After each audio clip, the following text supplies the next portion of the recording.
Assalamualaikum warahmatullahi taala wabarakatuh. Alhamdulillah minal mizan wal muntaha lil Muhammad wa ridha wa zinatal arsh. Alhamdulillah wa kafa wa ala rasulillahil mustafa wa ala alihi wa sahbihi wa man ihtada. Allahumma salli wa sallim ala sayyidina Muhammadin nuri kasari wa madadikal jari wa jama'ani bi fi kulli atwari wa ala alihi wa sahbihi nur adada khalqi wa adada nafsi wa zinatal arsh wa adada kalimati. Subhanallah bihamdi adada khalqi wa rida nafsi wa zinatal arsh wa adada kalimati. Alhamdulillah Allah kembali pertemukan kita dalam kegiatan mengaji bersama yang basic-basic aja, yaitu kitab dasar, kitab akidah untuk akidah paling dasar, akidatul awam, akidah yang dasar. Nah, kita kemarin belajar di bait pertama sama bait kedua. Kita sekarang lanjut ke bait 3, 4, 5. Kenapa tidak lanjut ke 6, mentok di 5, atau kenapa tidak berhenti di 4 tapi lanjut ke 5? Karena di 1, 2, 3, 4, 5 itu pembukaannya. Nanti sisa baitnya itu langsung di penjelasannya. Baik, alhamdulillah pertama kita diingatkan oleh Allah untuk mengucapkan alhamdulillah karena kebetulan kita ditakdir sama Allah, digerakkan, diringankan untuk mengaji atau dibuat tidak sengaja memencet tombol menonton kah atau tombol apa, lalu sampai di sini. Karena sekali lagi sebenarnya saya tidak merekomendasikan, saya lebih merekomendasikan ustadz-ustadz yang saya sebutkan di awal ini hanya untuk ngaji awam, untuk ngaji dasar. Ibaratnya kalau ada ban yang utama, ini ban serep, untuk pergantian pemain aja. Kalau seandainya teman-teman sudah cukup menonton semua video beliau-beliau atau sudah dapat berbagai sumber, cuma mau membandingkan gimana sih diajar orang yang alim sama orang yang biasa-biasa, nah kita yang biasa-biasa aja, yang basic-basic. Baik, tapi apapun itu alasannya, itu berarti kita termasuk orang yang ditakdir sama Allah untuk masuk jadi tipenya Allah yang dinilai oleh Allah baik. Karena kita ingatkan lagi bahwa man yuridillahu bi khairan yafaqihu fiddin. Man, barang siapa, yuridillah, Allah yang mau, bi khairan, dijadikan baik, ciri pertamanya yaitu yufaqihu fiddin. Allah pahamkan dia, buat faqih dia terhadap agama, dibuat ngerti dia terhadap agama. Nah, untuk ngerti ya dibuat orang tersebut tiba-tiba belajar aja agama, padahal mungkin di hatinya masih belum ada, tapi ada insiden-insiden yang menyebabkan dia akhirnya belajar agama. Entah diajak temannya ke kajian, entah tiba-tiba waktu scroll handphone kepencet kajian meskipun tidak niat, atau di reelsnya atau di mananya tiba-tiba muncul satu page kajian. Berarti itu kode bahwa Allah kepingin kita masuk parameternya untuk menjadi baik, dan Allah kepingin menjadikan kita orang yang Allah cintai. Kenapa lagi-lagi kita membahas yang Allah cintai? Yang Allah cintai karena itu tadi, man ahabba liqa Allah ahabballahu liqa'ah. Jadi man ahabba liqa Allah ahabballahu liqa'ah. Siapa saja yang dalam hatinya itu ada kecintaan kepada Allah, yang cinta untuk liqa Allah, untuk bertemu sama Allah, kangen untuk bertemu sama Allah, maka Allah juga kangen sama dia, Allah juga senang ketemu sama dia, Allah juga cinta ketemu sama dia. Jadi perlunya kita ditanamkan rasa cinta kepada Allah, tidak kepada selainnya, untuk mempersiapkan pertemuan dengan Allah. Nah, karena apa? Pada dasarnya kita akan kembali kepada Allah. Hanya saja kembalinya orang yang tidak sedang dalam kondisi bercinta itu menyakitkan, sedangkan kembalinya orang yang sedang saling mencintai itu menyenangkan, menenangkan. Nah, Ini bisa kita dapati di kisahnya Nabi Ibrahim. Nabi Ibrahim dulu itu waktu mau intaqala rafiqil a'la, mau kembali kepada Allah, kita tidak bisa ya bilang Nabi itu mati ya, mati hewan. Meninggal mungkin lebih sopan, tapi kayaknya manusia biasa. Kalau sekelas Nabi, sekelas wali itu kayaknya ya kembali menuju Allah aja. Intaqala rafiqil a'la, menuju zat yang maha tinggi, gitulah. Karena beliau-beliau sejatinya tidak pernah meninggal, tidak pernah meninggalkan kita. Karena buktinya umurnya sampai sekarang masih panjang. Umur itu dari kata al-ma'mur atau kebermanfaatan. Kalau beda sama usia ya, kalau usia ya angka secara kuantitatif. Kalau umur adalah secara kualitatif. Lah beliau secara kuantitatif mungkin sudah selesai usianya, tapi umurnya masih bisa kita rasakan sampai sekarang. Sunnah-sunnahnya, ajaran-ajarannya beliau bisa kita nikmati. Baik, nah Nabi Ibrahim itu dulu waktu intaqala rafiqil a'la, malaikat Israel itu mau mencabut nyawanya Nabi Ibrahim. Lalu Nabi Ibrahim nggak mau. Terus malaikat Israel, kamu nggak tahu dah, aku ini Khalilullah, aku ini kekasihnya Allah. Masa kekasih mau membunuh yang dikasihi? Nah, secara logika benar.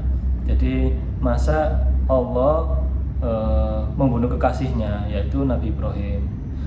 Malaikat itu tidak berikan logika berpikir seperti kita, maka beliau juga bingung untuk menyikapinya. Maka malaikat Israel menghadap ke Allah, ya Allah, ini meskipun Allah ya pasti sudah tahu ya, cuma ini kisahnya dibuat demikian sama Allah agar kita bisa ibrah, bisa mengambil pelajaran. Lanjut, malaikat Israel menghadap pada Allah, ya Allah, ini Nabi Ibrahim itu bilang, masa kekasih mau membunuh kekasihnya? Terus saya harus gimana ya Allah? Sampaikan kepada Ibrahim, masa kekasih tidak mau bertemu sama kekasihnya? Disampaikanlah oleh malaikat Israel, ya Nabi Allah, ya Khalilullah, wahai kekasihnya Allah, Allah barusan bilang atas narasimu yang di awal, masa kekasih membunuh kekasihnya. Allah membalasnya dengan masa kekasih tidak mau bertemu dengan kekasihnya. Nah, dari narasi itu Nabi Ibrahim menyetujui untuk intaqala rafiqil a'la, untuk berulang menghadap Allah.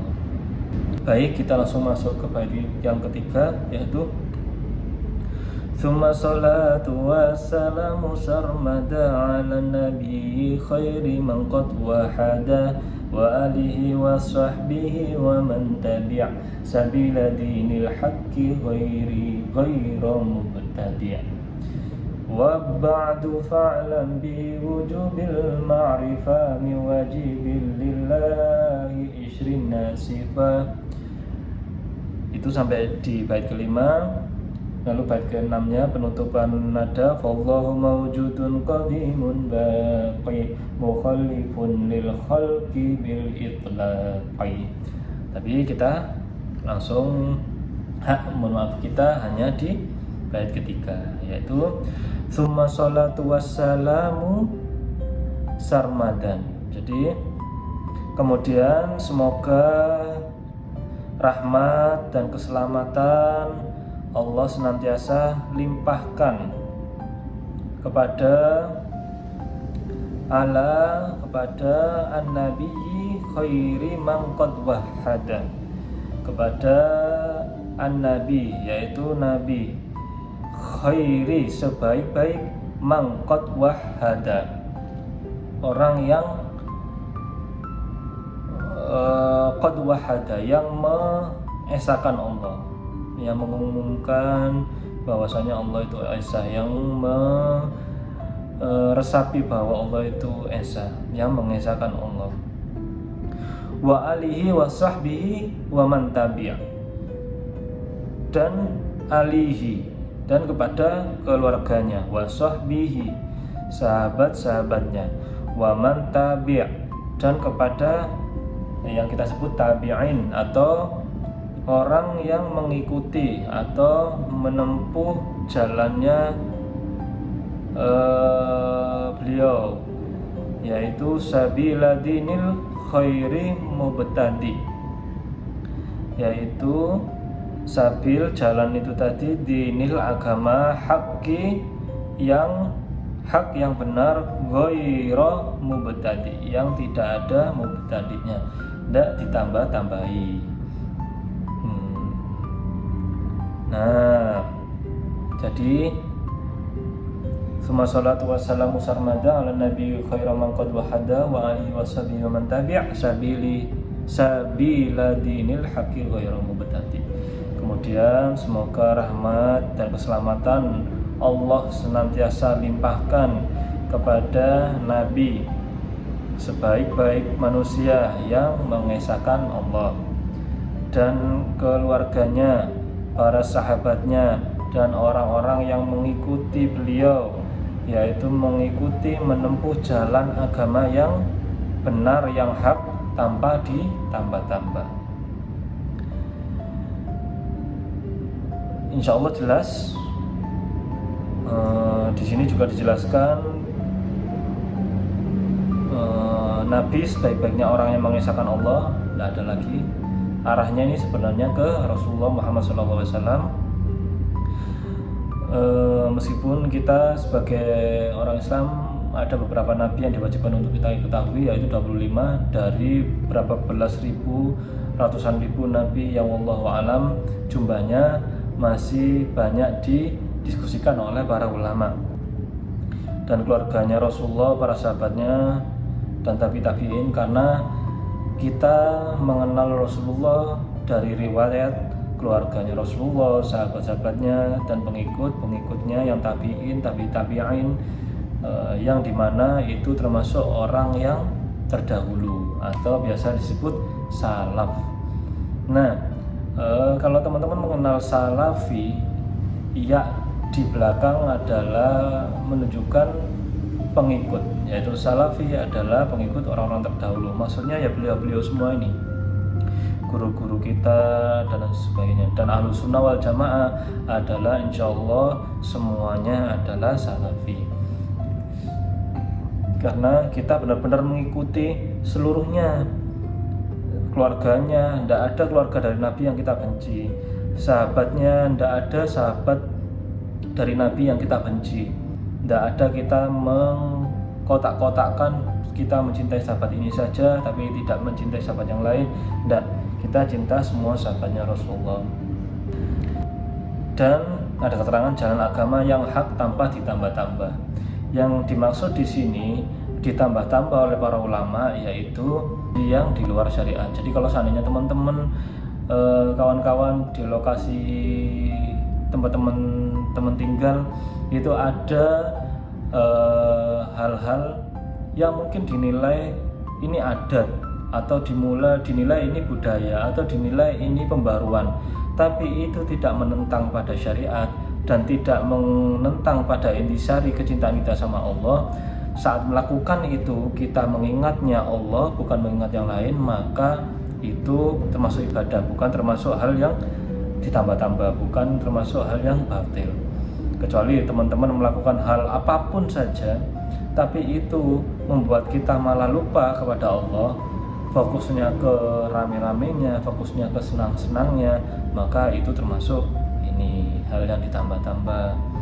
Atau yang mungkin sering kita temui di masyarakat adalah ada perayaan Maulid Nabi, sedangkan zaman sahabat tidak ada, zaman Nabi tidak ada, bukan tidak ada, mungkin kita yang tidak mengetahui dalilnya. Padahal Rasulullah menyerayakan kelahirannya beliau dengan apa? Berpuasa.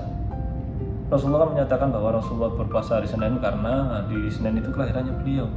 Maka itu menjadi dalilnya para imam, para ulama untuk merayakan, yang dimana intisarinya adalah mengingatkan kita kepada Allah.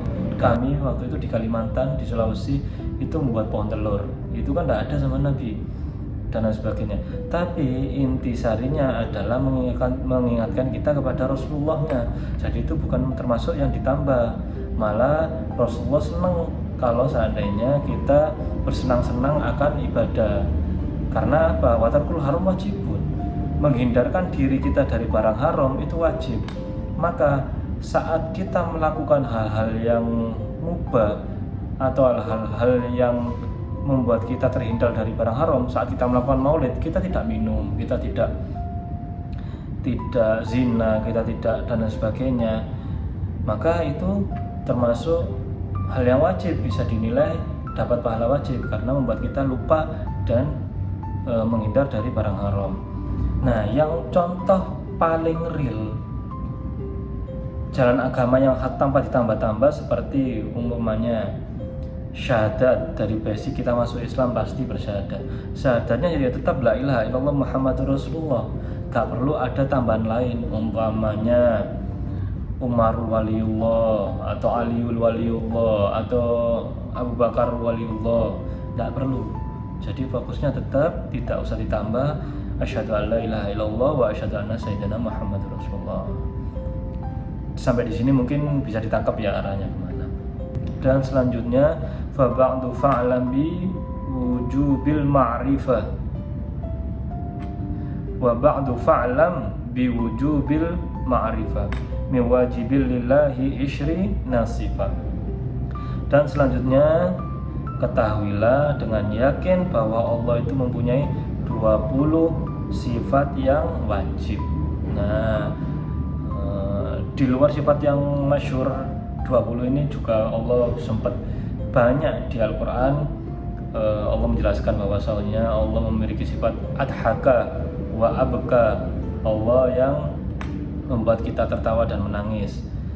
Dan dari salah satu rahasia para ulama menjelaskan bahwasanya kalau Allah punya sifat, maka sifat itu pasti kena ke kita.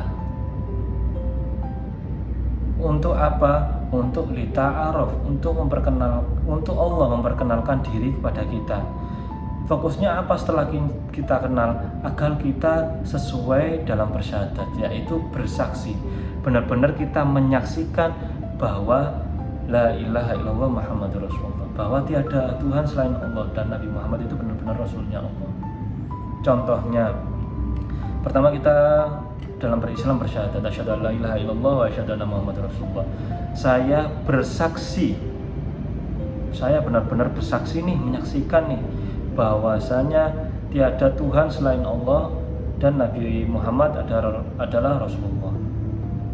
Nah, dari kata-kata itu tadi nanti Allah membuat kejadian-kejadian yang membuat kita benar-benar bersaksi atas Allah, atas semua sifatnya Allah. Contohnya, Allah adhaka wa abaka, Allah membuat kita tertawa, membuat kita menangis. Selama kita hidup pasti akan dipaksa sama Allah, diperkenalkan oleh Allah sifatnya yang membuat menangis dan membuat tertawa. Jadi kita pasti dibuat tertawa dan dibuat menangis oleh Allah. Sehebat apapun kita, sekaya apapun kita, pasti kita akan menangis.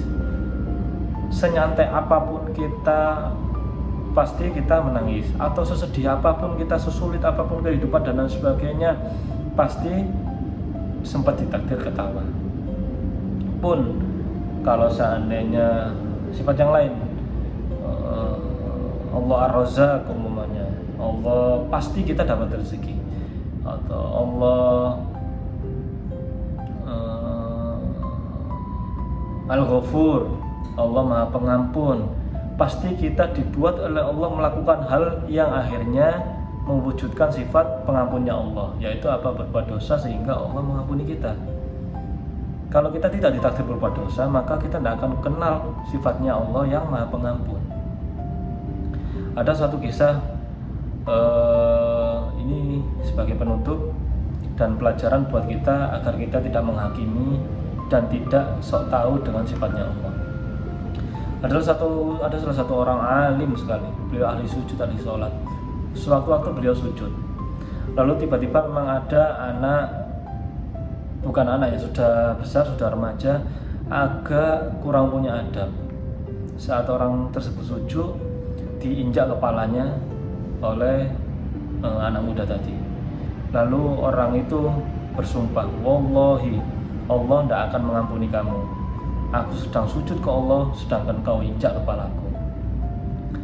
Setelah itu lalu langsung disampaikan, langsung ada sir menyatakan bahwasanya Allah mengampuni pemuda itu dan Allah tidak mengampuni orang yang sujud. Karena apa? Karena dia menutup sifat Allah yang lain. Jadi dia hanya menerima sifat Allah yang menguntungkan kepada dia. Kalau Allah Maha Aziz, Allah Maha Besar, Allah Maha Kuat, Allah Maha Agung, Allah Azim, kenapa kok tidak memperkenalkan sifat Allah yang lain, yang Ghafur, yang Hanan? Kenapa kok langsung menutup bahwa Allah tidak akan mengampuni, sedangkan Allah punya sifat pengampun? Nah, maka kedepannya apapun yang terjadi dalam kehidupan kita, kita perlu meneliti kembali. Dari kejadian kita ini, Allah kepingin memperkenalkan sifatnya yang mana ya? Umpamanya, ada orang yang kita cintai meninggal, kita sayang banget, kita ditinggal oleh orang yang kita cintai. Meskipun tidak ada ya rasa cinta selain pada Allah, kita ulang, orang yang kita sayangi.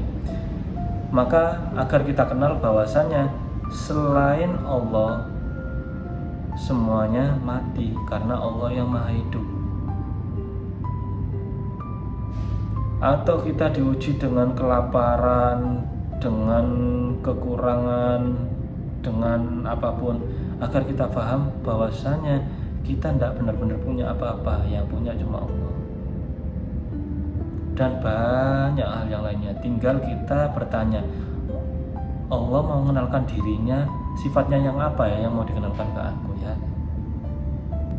Nah, maka dari semua itu, semoga kita bukan termasuk orang yang terburu-buru dalam menentukan sikap, tidak termasuk orang yang terburu-buru dalam menilai sesuatu, termasuk orang yang Allah beri ke lapangan untuk memahami peristiwa-peristiwa yang Allah berikan, untuk dari setiap peristiwa itu membuat kita semakin kenal dengan Allah, semakin cinta kita kepada Allah, semakin membuat pertemuan dengan Allah indah. Semoga ada manfaatnya. Terima kasih. Allahumma muwaffiq ila aqwamit thoriq. Assalamualaikum warahmatullahi taala wabarakatuh.